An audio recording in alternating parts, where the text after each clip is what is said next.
que você é aniquilacionista, como John Stott, que não crê na doutrina do inferno. Isso é verdade, Caio?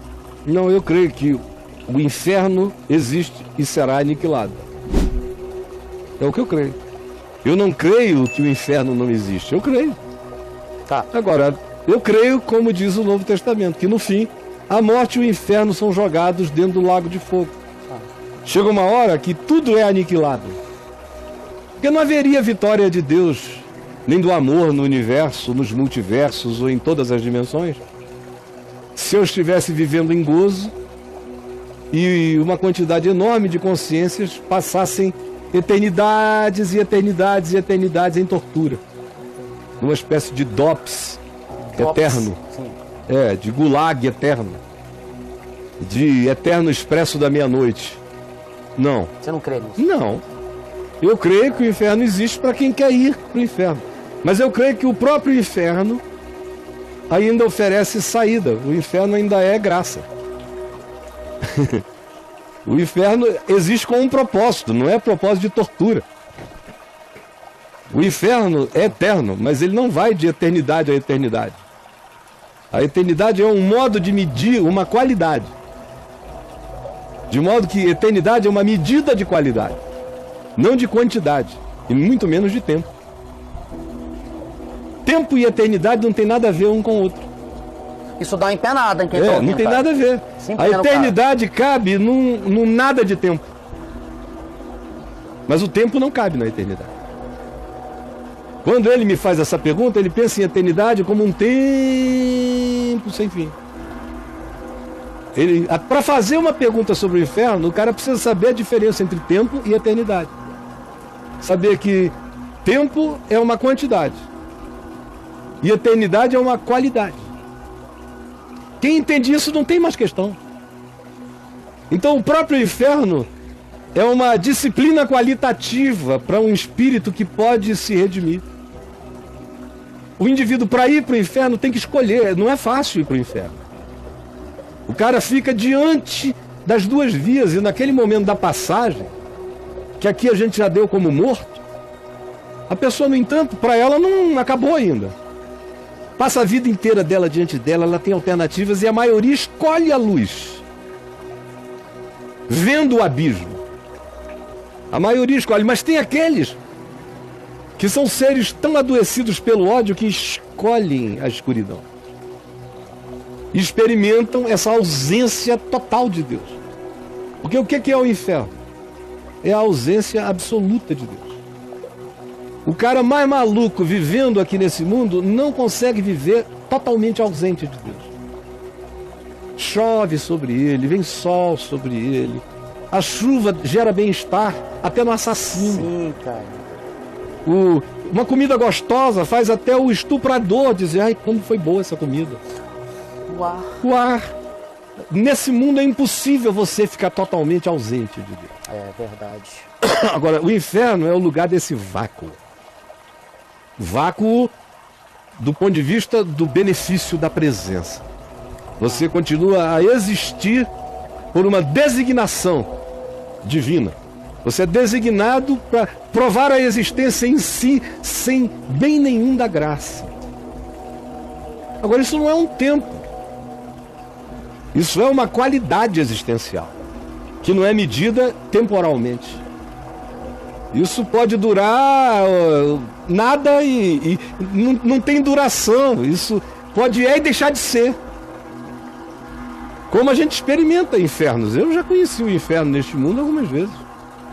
E saí dele, graças a Deus. E quando você entende que o inferno não é uma medida não é medida por tempo e nem por quantidade, mas é uma definição de eternidade, portanto de qualidade de experimento existencial, na hora que você entende isso, a pergunta dele já se torna tola. Eu creio, pela Escritura, que existem pelo menos 3 tipos de situações escatológicas negativas. Tem aqueles caras que se fizeram tão filhos da morte, que quando morrem. Como diz o livro de Gênesis: não comas do fruto, porque se tu comeres deste fruto, O hebraico diz: no dia em que dele tu comeres, morrendo morrerás. É aquele cara que a teologia hebraica pensava assim, esse tipo de gente má, originalmente, mais primitivamente possível, se pensava assim: morreu, morreu. Havia esperança para o justo, para o misericordioso, para aquele que tinha passado a vida buscando transcender, buscando além.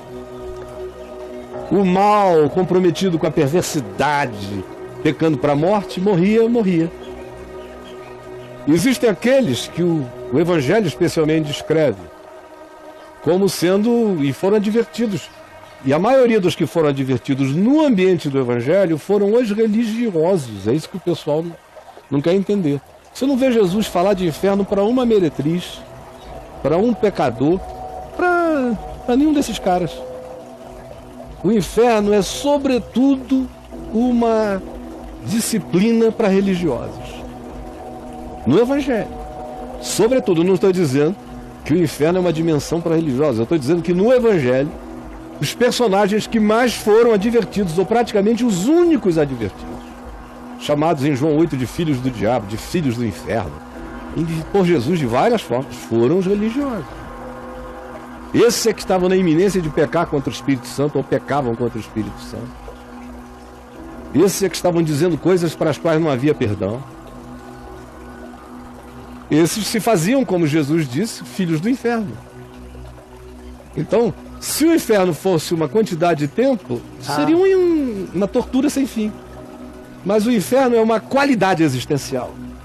Por isso, ele é eterno. E não uma existência temporal, cronologicamente infindável. O inferno é eterno, não é infinito. O infinito designa uma quantidade, uma sequência. Sim. O eterno define uma qualidade, um momento. Um modo. Um modo. Onde o tempo não é uma referência, nem pode ser. Agora, existem. O amor de Deus é tão grande que existe o lago de fogo. Para toda e qualquer consciência que insiste na maldade, que se torna um com o diabo. Chegará uma hora que o Apocalipse diz que o diabo, o falso profeta, a morte, o inferno, serão arremessados para dentro do lago de fogo. E o que você acha que vai acontecer? O crente acha que é uma fritura. Sabe? É uma fritura, um panelão de Deus, sim, onde são jogados. Deus tem um prazer muito grande. Aí ele joga ali o diabo, falso profeta, aí joga a morte, joga inferno, e fica rodando aquele panelão ali para sempre. Aí Deus é pior que o diabo. Deus me livre de Deus. Não, aquilo é extinção. É a linguagem poética, simbólica, arquetípica do Velho Testamento para dizer que vai chegar uma hora que tudo aquilo vai virar nada. Isso não tem nada a ver com John Stott. John Stott é meu amigo. Você sabe que a gente nunca conversou sobre isso? Nunca. Eu sempre pensei assim, do jeito que eu penso, desde garoto na fé. E ele pensava como ele pensava. Foi um desenvolvimento. Ele não começou a dizer isso desde novo. Foi de uma certa idade para frente, nos últimos 20 anos da vida dele, que ele passou a ser mais explícito a respeito, escreveu livros a respeito. Mas nunca foi um assunto entre nós. A gente teve muita chance de conversar tudo, eu e o John Stott.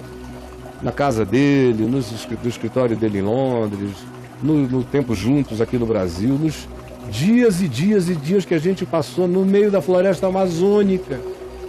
Dias conversando de dia, de noite, de dia, de noite, de dia, de noite, dormindo tarde, acordando cedo, conversando. Nunca esse assunto apareceu, não é interessante?